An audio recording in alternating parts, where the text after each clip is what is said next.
Started. So welcome, Jessica. We're so glad you're here. You currently Jessica works at the Warhol in Pittsburgh. You are the Milton Fine art curator, and you've been working there for a few years. You've been very involved in the Pittsburgh art scene, and you've developed lecture series, done videos, really doing a lot with curatorial work there. And we'd love to kind of learn a little bit more about your curatorial process and how you go about working on shows for the Warhol. And welcome. Yeah. Can you hear me okay? You can hear me? Can you hear me great? Yes. Okay, good. Well, thanks everyone for joining, and it's nice to be engaged, even if it's just digitally. And I guess this is how we're all engaging these days.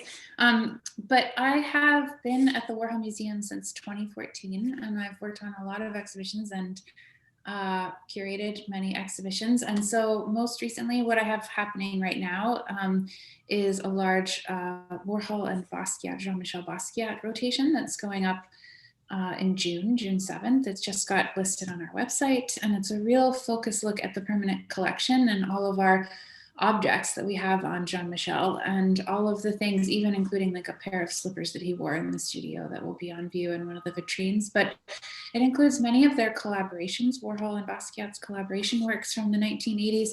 And I had a moment to really reflect on what their relationship meant and how the political moment of the 1980s in New York comes out in these late works for the both of them. So we have two things that are happening in New York in the early 80s that almost mirror in many ways what we're going through now. You have the beginning of the AIDS epidemic in New York. That was a huge moment of uncertainty around a disease that was spreading very quickly and also very fatal. And so you have what we're experiencing now with COVID, the beginning stages of that being this other unknown entity that was also very fatal.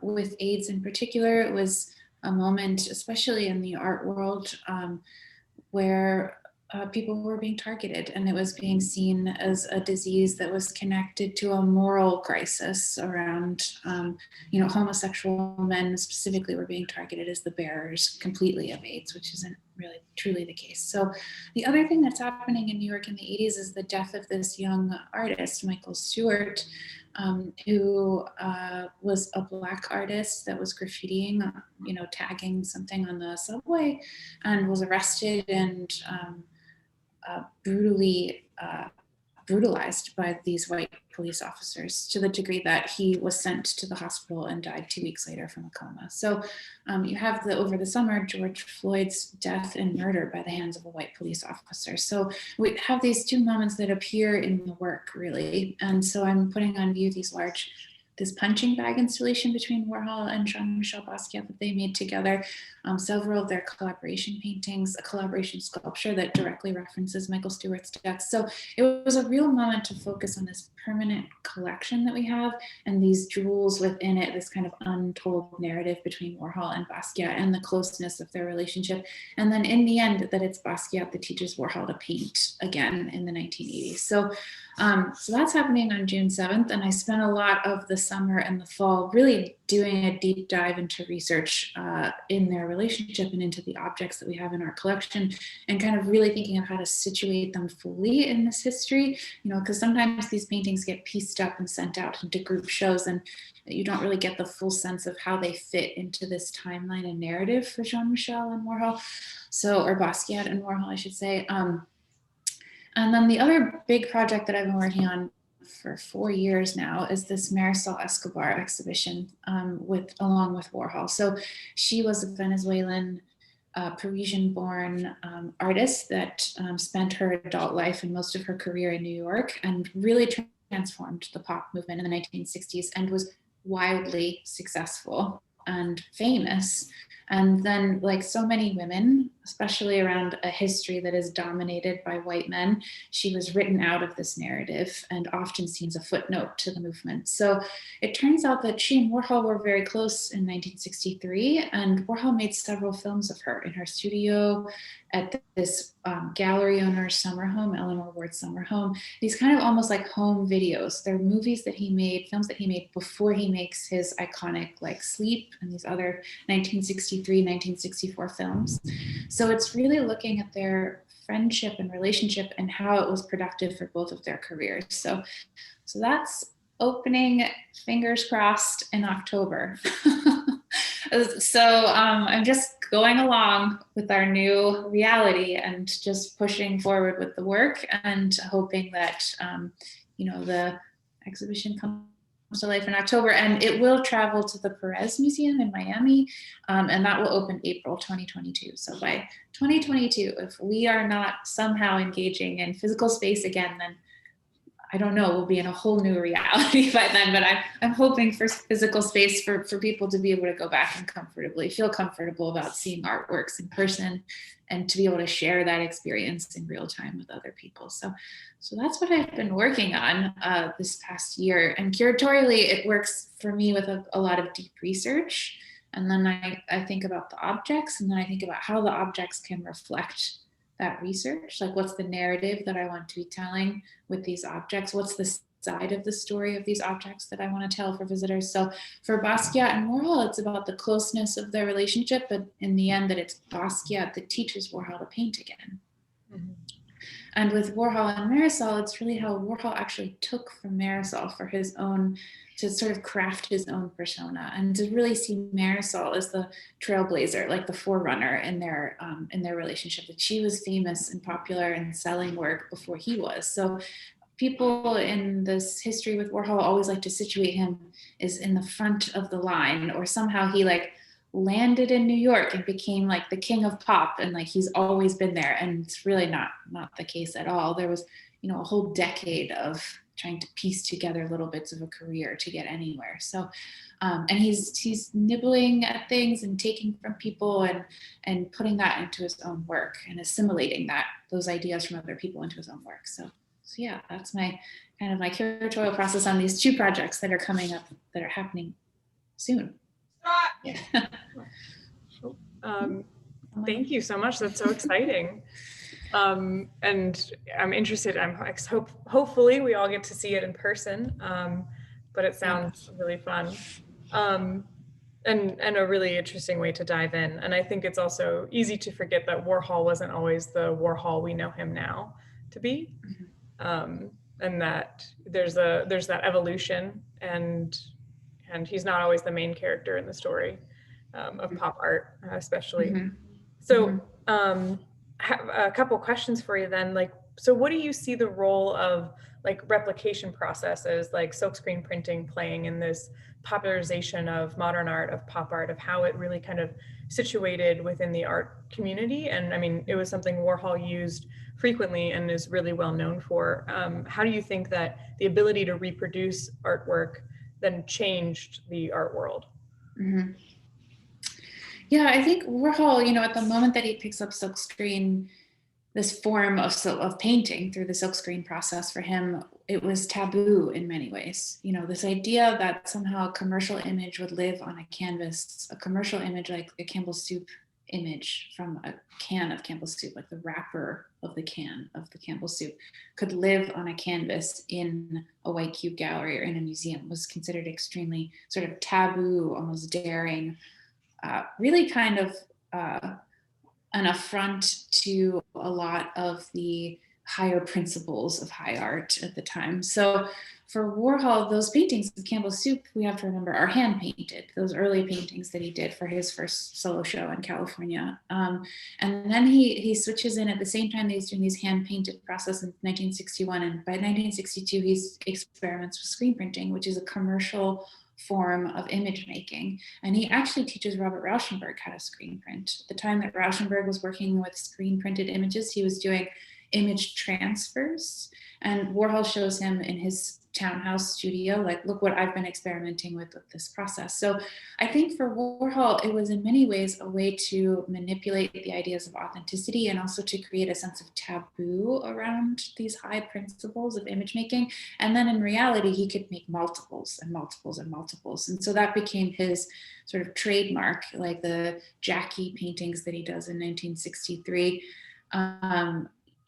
Those are small paintings that he can create a ton of these small canvases from a reproduced image, and they can be almost mobile canvases in a way. He can like insert different images, very similar to his Ethel Skull first commission portrait, Ethel Skull 36 times. They're individual canvases that are pieced together to create one large canvas. So there's something about it of being limitless in many ways, I think. And there's this idea of reproduction, commercial reproduction. But in his career, even when he's working in the screen printing process, he's using his hands. It's not just like a commercial instinct. It's very painterly, actually, especially when you get into like the 1970s work, like the Mao portraits, for instance, they become very painterly in many ways. So, and then his late career goes back to hand painting. All these Last Supper, after he does his Last Supper commission, he does a huge amount of hand painted canvases. Let me know if my internet gets spotty. Sometimes I have spotty internet here. But let me know if I come in and come out. But so yeah, I think that Warhol with screen printing, it's both an experiment and a taboo around art making, which he actually was often interested in, I think. And then it's this ability to make profitable paintings as well. Like he could make many, especially by the time you get to portraits in the 70s, he's making so many portraits, and they become like a money channel for him to fund other projects. Mm-hmm. Yeah, and something with that, he uses a lot of photography when thinking about this kind of iconography of celebrity and fame. And how do you see photography's like mass consumer appeal? It's really accessible at this time. And also the techniques used in photography are influencing artists like Andy Warhol and Robert Rauschenberg, who are both in this exhibition that we have here, and how that is kind of changing the way they're thinking about art as the artistic medium of photography, infusing that. Yeah, I think for many of these artists, someone like Rauschenberg, even someone like Marisol Escobar, who, she's doing these sculptures. They're assemblages, her pieces, but they start from photographs. And it's that moment in the 60s when advertising is going through a whole shift into photography. It's gone away from illustration into the use of photography. The idea of photography as an art making process is being claimed by museums in the late 50s, early 60s. There's this movement to embrace photography somehow, but then there's this huge flood of photography, of images in this marketing machine in capitalism. And it's what we live with, like completely inundated by photographs now. We live in a hall of mirrors of images now on social media, on the way our newspapers function. Photojournalism is also part of this, of the New York Times. They feed you these images over and over again. So we are now in such an image saturated culture. But I think for these artists of the 60s, it was this new material and a new source material in many ways. So I think with Warhol, it's always part of the process, photography.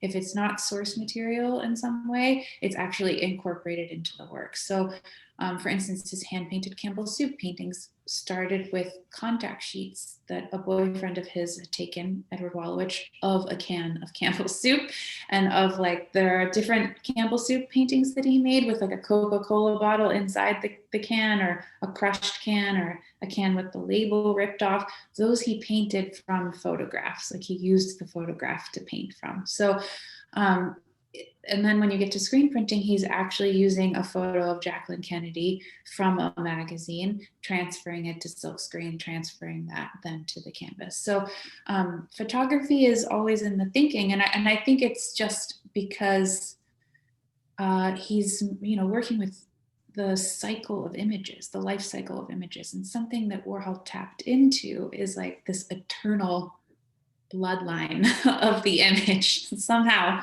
he tapped in so deep that we can't get out of some of his images. Some of the Marilyn Monroe is just deeply iconic, and so is Campbell soup or Jacqueline Kennedy and Elvis Presley. There's something deep that he tapped into that we go back to over and over and over again. So yeah, and he also used photography a lot in his everyday life, and in we think of his Polaroids and how he captured New York through the camera. Could you talk a little bit about his relationship actually with creating photography as well? Yeah, that's a great point, because so much of his relationship with photography is also like, in many ways, his way of living or seeing. It really was his way of seeing the world almost through the camera. That in many ways, a lot of his personal relationships were also built through a camera. So John Giorno was someone that he was, intimate with and had a very affectionate, close relationship with in the early 60s. And John is the, one in several of these early films, sleeping or washing the dishes. But so I think with friendships as well and his social life, there's always, it's told through the camera. So even in the very early 60s, he's experimenting with a Polaroid camera. It's a different type of Polaroid camera, but we have many of these early Polaroids in the collection. They were the film Type 42, I think it's called, the film where you had to fix the Polaroid with a fixing wand and a fixing solution, and many of them weren't fixed, so they're kind of deteriorating images. But later in his career, the Polaroid camera was with him all the time, and then eventually he had a small automatic camera that he would take rolls and rolls of film with him daily sometimes. So yeah, I think the way, again, in which we live now with our phones, with this built-in camera in our phone, of our way of interacting with the world, there's this built-in camera. Warhol almost sort of lived that way for many years of his life. Yeah, he would be an Instagram account that you would want to follow, I'm sure. So Greta asked in the chat, if you guys have questions, please ask them in the chat, and we'll share them here. So Greta asked, Warhol didn't invent silk screening, did he? So it's a question of like, when, then also silk screening, it's been around, what has it been used for, I guess, and how, and the translation to art. Was it just something he was experimenting with, or did he find an inspiration with that? No, Warhol didn't invent silk screening. And I don't know exactly when it started. That's a good question. That's like a question that might stump me a little bit. But I do know that it's this, it's this commercial process that's happening in commercial goods. And Warhol incorporated that. And then for him to call his studio, literally to call it the factory, is, not a mistake. And this idea of creating multiples in this factory setting or a factory assembly line is another sort of further look into this American capitalistic machine. But then again, this kind of circulation of images. How are images circulating in mass marketing and in this commercial machine at this time in the 60s? And how do they still circulate now? They've gone out of control now, I think. The image, we've gone into an image chaos, I think, recently, actually. So it's like in the 60s, Warhol's like at this moment with it. It's just interesting to think about this idea of reproduction has always been around. Even if you go back to something like, I've done a lot of research on Warhol's Last Supper paintings, for instance. So if you go to something like Leonardo da Vinci's fresco that he paints in the 15th century, people made etchings of that fresco so that people could learn about it. So etchings would get reproduced and printed in books so that people could learn about this fresco that they couldn't go and see in person. So, and what's interesting about the Last Supper is that Da Vinci's fresco was deteriorating over time because he painted it on dry plaster. So it was literally like flaking off the wall. So this is the problem with this image. And that's why there are so many reproductions of it. So in many ways, it's like Warhol was reproducing also this moment in American culture over and over and over again. Yeah. Well, and it's also interesting too, with photography being something that doesn't live forever either. The Polaroids you described that are withering a little bit because that's just how the chemical process goes. And seeing that, you have this iconic thing that's now gonna slowly die in a way that's really interesting to think about the life cycle. You talked about the life cycle of the images, and that's really fascinating too. And I guess this is just a question I'm interested in hearing your feedback on. So we have these iconic images, Warhol really tapped into that. What do you think that with this kind of image chaos that you brought up, which is a perfect phrase for it, do you think that we have the same iconic feelings about a certain photograph in the way of like maybe thinking of like, the Kim Kardashian West break the internet image is that one, or have we moved on? Are we moving on so quickly now that we're not able to sit with the icon long enough for it to become like a decades long icon in the way that Marilyn Monroe and Elvis Presley and Grace Kelly were, and with Warhol's help, I think too. Yeah, I think the thing about the repetition and the icon of an image is that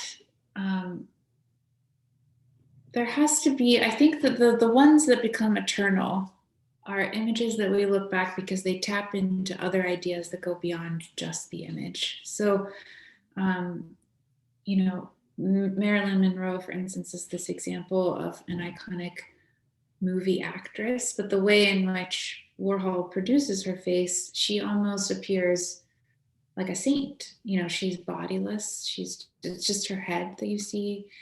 So she kind of floats separate from her full body. And so that's where it's almost like it turns into this myth appeal, because it just focuses on the face, and it just focuses on this iconic square face, and it's flattened out, that it can operate on another sphere. Like it almost operates like a coin image, like a currency image in many ways. So I think these images that or a photograph, I think of that. I think, is it Life magazine, the photograph of the woman in the Dust Bowl with her daughter? It's gonna escape me now. But my grandmother. Yeah, like a photo. I think of that photo and its repetition of this myth around this moment in American culture. And so I think for me, the images that stick have to do with the stories that we tell about the image. It's not just the photograph, but it's the way in which we talk about that image. So something like Kim Kardashian is interesting because she's so ephemeral in many ways. She's so the entire idea of her is light and flaky in many ways. Like her myth is something that is meant to be seen in a flash in many ways. She's very stuck in a commercial machine to a point that it's hard to see her outside of that. And now that commercial machine has become so time sensitive, like this idea of an Instagram story or a TikTok story being, a few seconds that disappears. So there's something with her myth and with her images where they actually physically disappear. They don't last forever in a way. So it's interesting to think about her and her story, and will her images prevail? I don't know. Yeah. I've thought a lot about how with current celebrities, they have more say over what images get out there too. Like there's still paparazzis, there's still people that are going around and photographing them, and they're not necessarily in charge of all the reproductions of themselves, but they do have a lot more say now with their Instagrams, with their social media, of putting out a very specific set of images. And I think that's interesting because that choice was not necessarily always with like Marilyn Monroe and Grace Kelly. They sat and had a photographer, where now you can have the selfie interacting as the expression of the actual individual, which is fun. And I think Warhol played with that a lot with his, especially his Polaroid, seeing those. It's certainly a much more intimate experience than necessarily a studio and big fancy equipment. So we just have a couple minutes left if anyone else wants to put any questions in the chat. And I also want to touch base with Warhol being from Pennsylvania, ending up in this another like kind of iconic place, New York City, and experiencing it at that time. How was that transition for him, and how is his he's obviously left his mark in both places, but how is the Warhol Museum preserving his legacy and kind of incorporating it into Western Pennsylvania and Pennsylvania art?